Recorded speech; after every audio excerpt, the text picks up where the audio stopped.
Hello everyone and welcome back to CarWale. I'm Bilal and today I have with me two special cars. Say hello to the Tata Harrier and the Safari Red Dark Edition.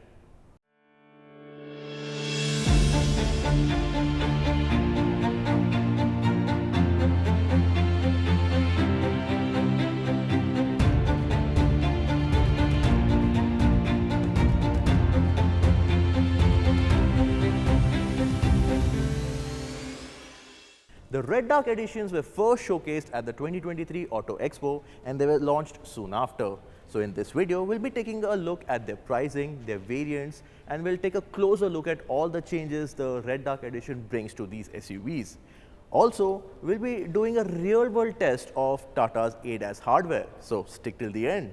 Oh, and before we begin, hit that like button, subscribe to our channel, and if you like this video, share it forward as well. Both the Harrier and Safari in their MY 2023 version have received new range-topping versions. So apart from the XE, XM, XMS, XT and XZ, you also get XZ Plus and the new XZ Plus O.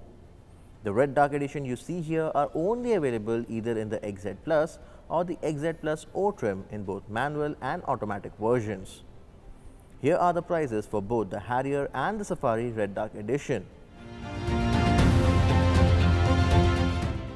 If you want to take a look at the detailed Harrier and Safari range or on-road pricing in your own city, do visit our website www.carwale.com.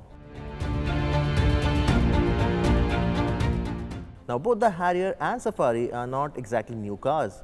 They have been around for a few years, but they still don't look dated yet.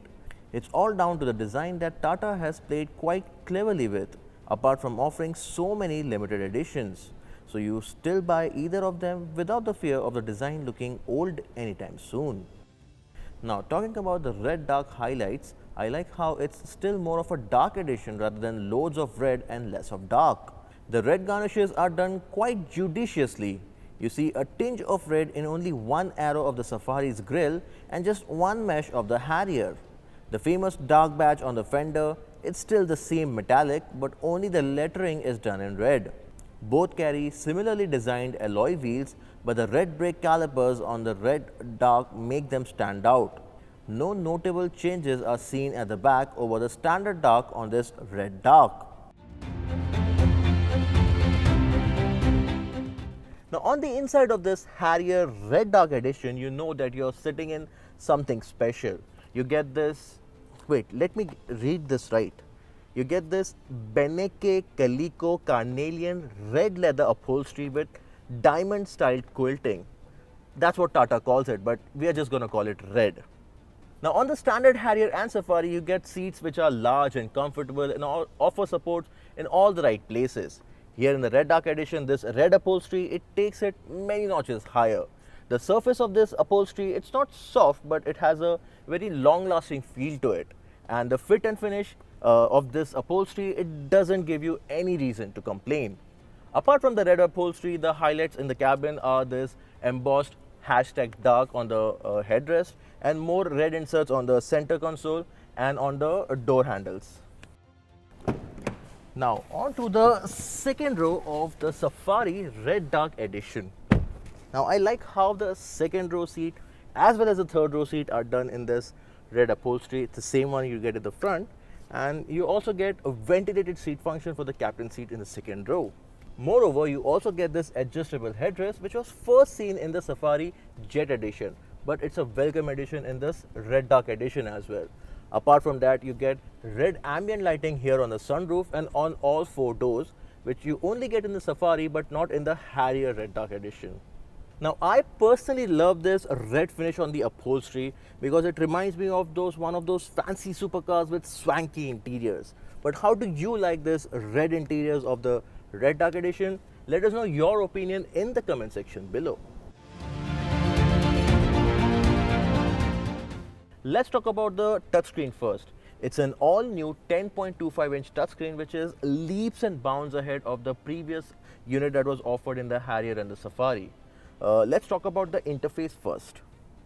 It's smooth and runs a dark theme which is nice. It's also easy to navigate through the options and you can find what you needed in easily.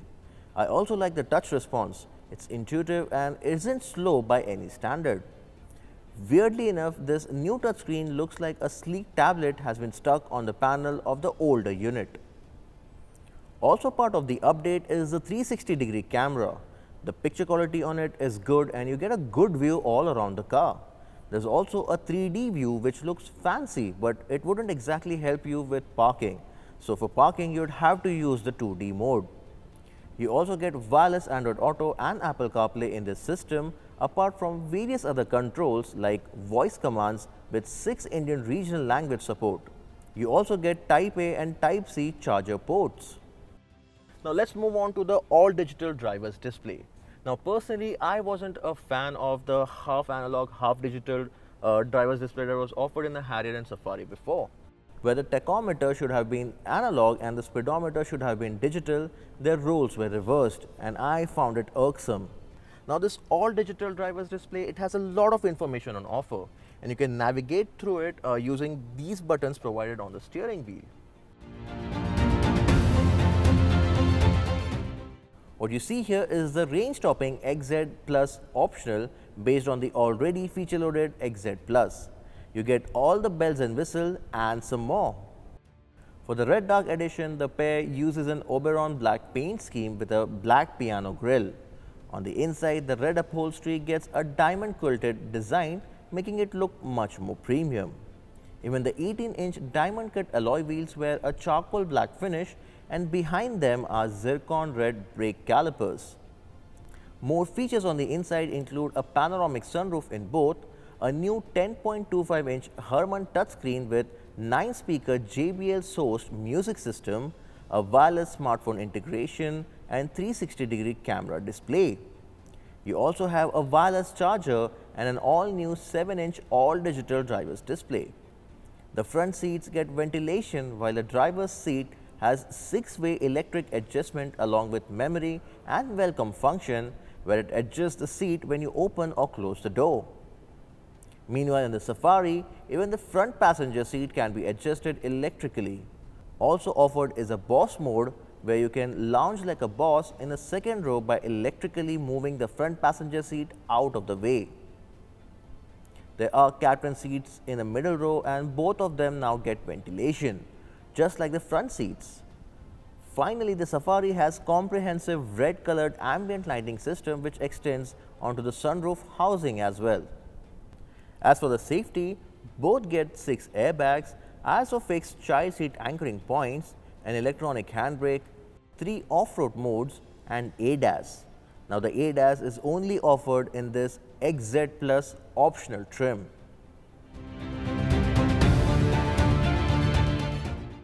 Behind the wheel, but let's talk about the engine and specification first.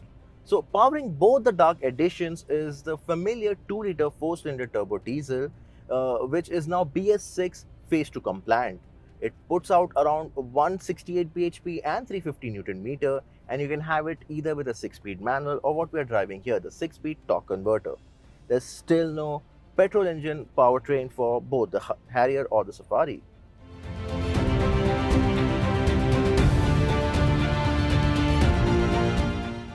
Now for both these Dark Editions, the performance and the ride and handling, it remains unchanged over the standard version.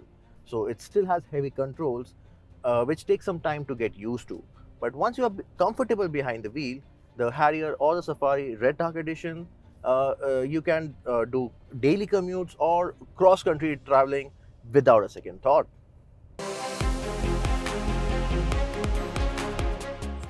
Finally, what you have been waiting for. Let's try out the ADAS function that Tata has debuted with this Red Dark Edition. So first up, you have a forward collision warning system. You can turn on and off all of these ADAS hardware through your touchscreen, but let's try all of them out one by one. So first up, it's the forward collision warning. It works in conjunction with the autonomous braking or auto braking, but there's a twist. So the forward collision warning would warn you if you are approaching a car ahead of you, and there are 3 levels you can control, low, medium, high, but it would only warn you that you are too close to the car ahead of you. So for instance, There's a car ahead of me, the Safari, and I'm approaching it. So let's approach it and see what it does. It did show me a warning on an instrument cluster that you are approaching too close or there's a chance of collision, but it didn't brake. It didn't autonomously brake, but it does have that function. So that auto braking would only work if some obstacle or some jaywalker or some animal or the they just jump into your lane. So if you are driving at a certain speed and say a car or animal or something unusual, it just jumps into your lane, it would brake only then. Next up is traffic sign recognition. So it does the ADAS, it does read the sign on the highway which says like you can't overtake here, or say the speed limit of 80 km per hour. So it would read those signs and those signs would be showcased on your instrument cluster. Next up is lane departure warning, and it works only about 60 km per hour. So say you're driving down and the markings on the road are well laid out, and if you are swerving out of your lane, which say I'm doing right now, it would give you a warning that you are swerving out on your instrument cluster. But it won't steer you back in. It won't maintain that lane on its own, which again are offered in some other cars. Next up is blind spot warning, and this is a very useful feature, especially for newer drivers. What it does is it shows you that there is a car or a truck or anything in your blind spot, and how it does is it pops up on your ORVM. There's a sign that lights up when say there is a car in your blind spot. Next up is a rear cross traffic alert. It's also functional with a parking assist. So, for instance, you have parked your car nose in a parking lot and you're trying to reverse out, but there's some obstacle behind you. For instance, a shopping cart or a person just walking into your lane. So that's when the warning pops up that there is something behind you and you shouldn't reverse into them. Another useful feature for newer drivers.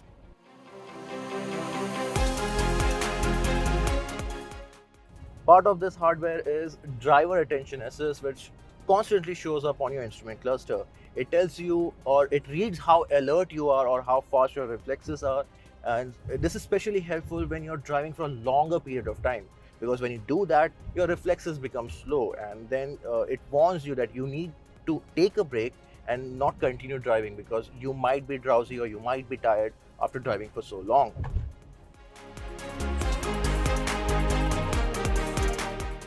And the last one is the rear collision warning.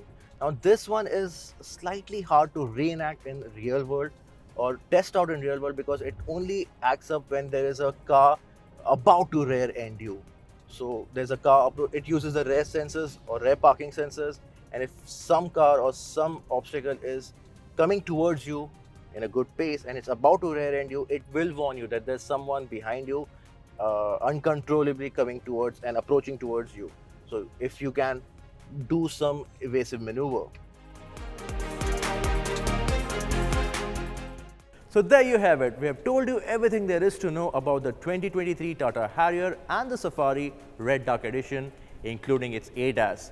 But if you have anything else you want to know about both of these cars, you can reach out to us in the comment section below. That's all from this video. This is Bilal signing off. Until next time.